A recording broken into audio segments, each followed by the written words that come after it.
Deməli, digər bir suala baxmış olsaq, qoludakı n sayda faylın kilobaytlı informasiya həcmləri klaviaturadan boş siyahıya daxil edilir.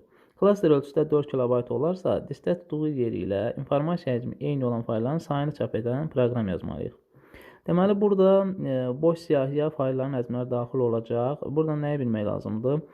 Diskdə tutduğu faylın həcminin diskdəki həcmi ilə eyni olduğu deyəndə nə başa düşülür?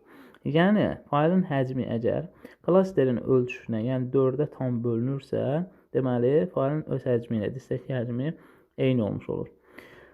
Deməli, bizim burada nə etməliyik?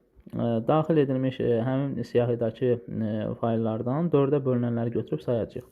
Bunun üçün əvvəlcə yenə n sayda ədədimizi daxil edirik. N sayda ədədimizi daxil edirik. N bərabərdir int input. Və bir boş siyahı daxil edirik. S bərabərdir boş siyahı. Və saymaq üçün də K bərabərdir 1,0 deyirik.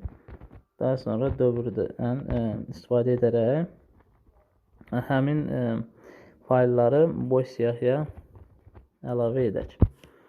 Yəni, bu ədədlərimiz, bu fayllarımız A olsun. Daxil edək və boş siyahı əlavə edək. S nöqtə append.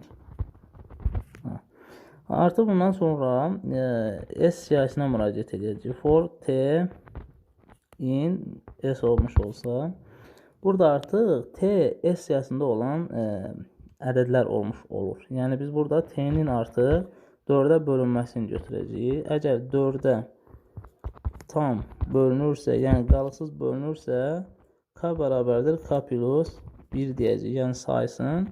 Və dövr bitəndən sonra da print K-nı eləyəcəyik, çapa verəcəyik. Bu qədər.